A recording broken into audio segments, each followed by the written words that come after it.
그 전사가 사실은 이 인물이 다른 사람한테는 이 일에 정말 철저한 사람이고 어떻게 생각하면 이제 굉장히 예의 발라 보이지만 피도 눈물도 없는 그런 사람 아니겠어요? 네, 네. 근데 유달리 이제 연규라는 18살의 소년한테만 따뜻하게 해주는 건데 네. 왜 그럴까라는 의문이 사실은 영화를 다 보면 너무나 자연스럽게 느껴지고 초반에 중국 음식점에서 식사를 할 때 밖에서 소란을 피우면서 이제 사장님한테 좀 쉽게 얘기하면 가부를 해달라 라는 그쵸. 얘기를 듣고요. 그렇죠. 그러면서 아버지한테 받으라고 얘기를 하니까 아버지를 굉장히 나쁜 말로 지칭을 하고 네. 그리고 밖에 나가서 너 여기 언제 왔냐라고 얘기하니까 태어날 때부터 있었다고 하고 그 세 가지만 딱 조립을 하면 자기 얘기하고 똑같지 않습니까? 그렇죠. 바로 그 점에서 두 사람은 처음부터 통했을 것이다. 그쵸. 라는 생각이 드는 그쵸. 건데요. 우리는 이제 이것을 상상으로만 할 수 있고, 이 치건의 과거에 대해서 우리가 알 수 있는 유일한 것은 조금 전에 잠깐 얘기해 주셨던, 어떻게 보면 영화에서 가장 중요한 장면 중에 하나겠죠? 네네네. 네. 강가에서 본인의 과거 얘기를 이렇게 얘기를 네. 할 때, 그 장면에 이제 연기적인 부분이나 영화에서 굉장히 중요하고, 우리가 치건이라는 사람을 알 수 있는 그런 얘기가 되지 않습니까? 네네. 근데 거기서 이야기할 때 3인칭으로 이야기하시잖아요. 그렇죠. 네. 근데 원래 3인칭으로 얘기하는 사람들이 엄청 무서운 사람들이잖아요. 그런가요? 본인 스스로를. 근데 이 인물은 거기서도 3인칭으로 얘기할 뿐만 아니라, 이제, 뭐라고 할까, 연규한테 이렇게 다독이면서 얘기할 때, 형은 말이야, 이런 식으로 얘기를 하더라고요. 네. 그럴 때도 역시 3인칭이 되는 건데. 그런가요? 3인칭으로 보통 말씀하시는 분들이 무서운 분들이 많은가요? 무섭다라는 건 이제 좀 특이하다라는. 특이하다. 거죠. 네. 저는 사실 제가 고향이 대전이라서 네. 충청도 사람들은 네. 원래 실제로 이렇게 3인칭으로? 한 쿠션을 돌려서 얘기하는 게 익숙해져서 그런지 네. 저는 편했었는데 그렇군요. 저는 근데 그게 매력은 있었어요. 네. 내 얘기인데 남 얘기하듯이 하는 그 장면이 네. 초고에서는 대본상으로 봤을 때는 A4 용지로 3장짜리였거든요. 더 길었군요. 네. 네. 너무 길다 보니까 조금 이렇게 자른 대사들이 좀 있는데 저는 치건이가 태어나서 그 정재광 배우 승무 역할로 나온 정재광 배우한테도 하지 않았던 네. 누구에게도 큰형님에게도 하지 않았던 네. 영규에게 인생에서 누군가에게 처음 얘기하는 거라고 생각을 했었어요. 네. 근데 그런 중요한 거를 남 얘기하듯이 거기다가 또 마지막에 보면은 그래도 지 새끼인데 하면서 그 다음에 이제 이렇게 욕을 하는 네. 욕을 또 연기 안 들리게 살짝 작게 얘기를 했었어요. 저는 네. 그게 의도가 보일지 안 보일지 모르겠지만 아무튼 내 얘기를 남 얘기하듯이 하는 게 참 이상하게 뭔가 매력은 있었어요. 근데 작가님 말씀 듣고 보니까 네. 이상한 놈이긴 하네요. 이제 그 말은 살짝 제가 꺼낸 얘기였었고요. 진짜 여쭤보고 싶은 질문은 이제 그 장면에서 누가 봐도 너무나 중요한 대사이고 네. 배우 입장에서도 평상시에는 이치건이라는 인물이 굉장히 말이 짧지 않습니까? 네. 그리고 거의 표현을 안 하고 네. 과묵한 사람인데 그 장면에서 처음으로 자기 마음을 드러내서 이제 보여주는 그런 장면일 텐데 이 인물이 이제 대화를 할 때 굉장히 중요한 그 어떤 부분이 저한테는 대화의 상대방의 눈을 보지 않는다? 네. 라는 어떤 그런 일반적인 방식이 있지 않습니까? 네. 근데 이전까지는 이제 눈을 안 본다는 방식이 이 인물이 얼마나 사실은 살벌한 인물이고 무서운 인물인가를 보여주는 느낌이었다면 그 장면에서는 얘기를 듣는 얘기를 듣는 청자인 그 연규는 뒤에 있지 않습니까? 뒤에 있죠. 네. 근데 앞에 강을 보면서 마치, 또 자기의 얘기가 마치 아닌 것처럼 듣는 사람은 당연히 자신의 얘기인 걸 알 수 있는 방식으로 길게 모노로그를 하는 건데요. 네. 배우 입장에서도 사실은 이런 것들은 너무 중요한 대사이기도 하고 실제로 혼자만 쫙 얘기하는 대사이기도 하고 또 이야기 자체가 워낙 처연하기도 하고 연기할 때의 어떤 그 마음이라고 그럴까요? 그런 걸 좀 여쭤보고 싶었습니다. 지금 작가님께서 말씀해 주신 동선이라고 할 수도 있겠죠? 네. 동선이 정해져야 그 시선도 정해지는 거니까. 그 부분 때문에 원래는 그 장면이 끝까지 그 오토바이 가게 아니었었어요. 네. 뭔가 감독님께서는 일상적으로 하고 싶다. 네.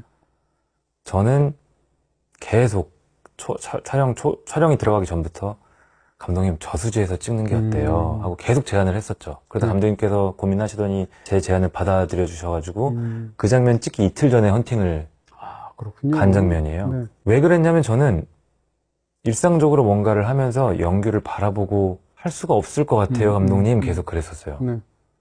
오그라들기도 하고 그럴 연기를 수도 보면서 있죠, 상황에 하면 따라서는. 네. 그리고 나는 아까 말씀드렸지만 내 얘기를 누군가한테 인생 처음으로 하는 얘기인데 그 장소 가서 하고 싶어요. 네. 그래서 그냥 멀리 이렇게 머릿속에 든 생각은 안개 낀 호수를 바라보면서 하고 싶어요. 네. 했는데 감독님께서 받아주셔가지고 저는 그렇게 했었죠. 어떻게 보면은 굉장히 연극적인 씬이라고 그렇죠. 생각을 해요. 예. 그렇죠. 만약에 저수지가 있는 자리에 객석 있다고 생각하면 네. 그 자체가 사실은 어떻게 보면 연극에서 배우들이 많이 활용하는 그쵸. 그런 방식이겠죠. 네. 근데 얘기를 들으면서 굉장히 좋은 아이디어였다라는 생각이 드는 게 본인이 갖고 있는 어떤 그 이야기 속에서 가장 중요한 것이 이제 물과 관련되어 있기도 네. 하니까 네. 그런 네. 부분이 있을 것이고 맞습니다. 만약에 앞에 이제 오토바이가 있는데 무슨 앞에 생선찌개가 있는데 거기서 그 얘기를 하면 네. 더군다나 그 이야기는 약간 자기 연민 같은 게 있지 않습니까? 그렇죠. 네. 네. 그 그렇죠. 인물은 원래 그걸 안 드러내는데 이 영화의 그런 어떤 감정의 진득한 부분이 사실은 그런 장소하고도 관련이 되겠다는 생각이 드네요. 그렇죠. 원래는 감독님께서 생각하셨던 처음에 같이 리허설을 했던 느낌은 네. 제가 이제 어떤 분들 또 관객분들은 또 모르실 수도 있는데 네덜란드 국기가 그려져 있는 상자 네. 열면은 이제 낚시찌가 나오죠. 그 상자를 치건이가 만들어준 거거든요. 네. 저희가 설정한 거는 그게 근데 알아채시는 분들도 계실 거고 모르시는 분들도 계실 건데 그 상자를 정성스럽게 만들면서 연기하고 그 대사를 하기를 바라셨었어요. 네. 근데 저는 일상적인 것보다 저수지가 뭔가 우리의 영화의 정서랑 맞지 않을까, 그리고 제가 연기한테 하기가 편할 것 같아서 근데 감사하게도 그 아이디어를 받아주셨죠. 네. 사실은 두 사람이 이제 나이 차이가 꽤 많이 나는 설정으로 영화 속에서 등장하는데 저는 이 영화를 보고 나서 이제 두 소년의 이야기 같은 느낌이 있었고요. 너무나 맞는 말씀이에요. 네. 네. 그리고 또 이전에 똑같은 과정을 겪었던 소년이 자기와 비슷한 처지에 놓여 있는 소년에게 그때 나에겐 없었던 보호자의 역할을 해주고 싶은 마음 같은 게 있는 거지 않습니까? 네. 그런 상황에서 어떻게 보면 치건은 연기를 통해서 자신의 과거를 보고 있는 셈일 텐데요. 이런 어떤 굉장히 중요한 부분이 영화에서 이제 하나가 있을 거고요. 또 한 가지는 이제 연기를 하실 때의 어떤 톤과 사실은 대사를 굉장히 잘 썼다고 생각이 드는 측면이 있는데요. 네. 바로 그런 부분 때문에 이 인물이 어떻게 생각하면 이제 다정하게 말을 하는 타입이 아니잖아요. 네. 툭툭 던지고 말도 네. 짧고 잘 안 하고 이런 사람인데 어떤 이야기를 사무적으로 길게 하고 나서 마지막에 그 차고가 있는 자기 사무실에서 뭐라고 얘기하냐면 그럼 뭐 놀다가 아니면 자고 가든지 이렇게 하고 쳐다도 안 보고 네. 담배불 끄고 네. 일어나서 가버리면 이런 게 사실은 상남자의 로맨스라 그럴까? 그러니까 제가 느끼는 것은 이 장면은 사실은 멜로의 장면처럼 느껴지는 부분들이 있었습니다. 네. 네. 제가 오늘 기자간담회에서 그 질문이 나왔었고 아 그래요? 제가 정확하게 네. 저는 이 영화를 멜로 영화라고 생각하면서 찍은 점도 너무나 큽니다라고 오늘 답변을 드린 게 있었어요. 네. 그리고 제가 너무나 동의하는 부분은 또 두 소년의 이야기다라고 했던 그 지점도 제가 동의하는 부분인데 왜냐하면 네. 물론 영규는 이 미성년자인 소년이 맞죠. 신체 나이적으로도. 18살이죠. 근데 치건이는 아니지만 어른이지만 성장하다 멈췄다는 생각을 많이 했었어요. 거기서 끊겼다. 그런 의미에서 소년이라고 생각을 했고 어른들이 좋은 세상을 만들어 놓고 그런 좋은 세상을 아이들에게 물려줘야 된다고 생각하는데 그런 의미에서 치건이가 저도 처음에 대본 봤을 때는 그래 어른이 좋은 세상을 못 물려주기 때문에 저렇게 어려운 친구한테는 도와줘야 돼 이런 되게 상식적인 생각으로 접근을 했었는데 찍다 보니까 네. 얘는 어른이 아니다. 잘하다 멈췄구나. 네.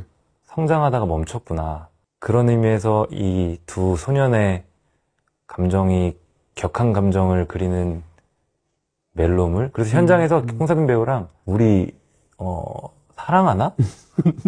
그리고 정재강 배우가 연기한 승무가 네. 질투하나? 질투하나? 그럴 수 있겠네요. 네. 네. 그래서 제작사 한재덕 대표님한테도 대표님 이게 그렇게 보일 수도 있겠죠? 했더니 네. 그렇게 보이면 또 뭐 좋죠. 뭐 그러시더라고요. 네. 그 생각을 안 한 건 아니에요, 사실. 네.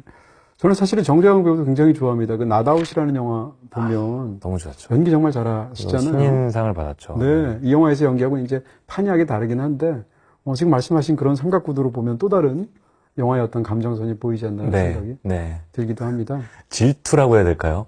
승무는 그러니까 그것이 꼭 무슨 사랑이 개입된 질투가 아니라 할지라도 그렇게 보일 수도 있다는 생각을 서로 했었어요. 네. 그냥 조직으로 봐도 오른팔 자기가 입장에서 그 자리를 파고 맞아요. 들어오는 사람처럼 보이기도 맞아요. 할 테니까. 내가 너한테 얼마나 충성을 했고 그러니까요. 네 뒤치다거리를 다 했는데 갑자기 저 꼬맹이한테 네. 왜 그러는 거예요 도대체. 비상식적인 행동을 하고 하니까 네. 그 애는 이뻐하고 걔는 그렇게 잔인하게 때리고 네. 뭐 예. 그랬었죠. 네.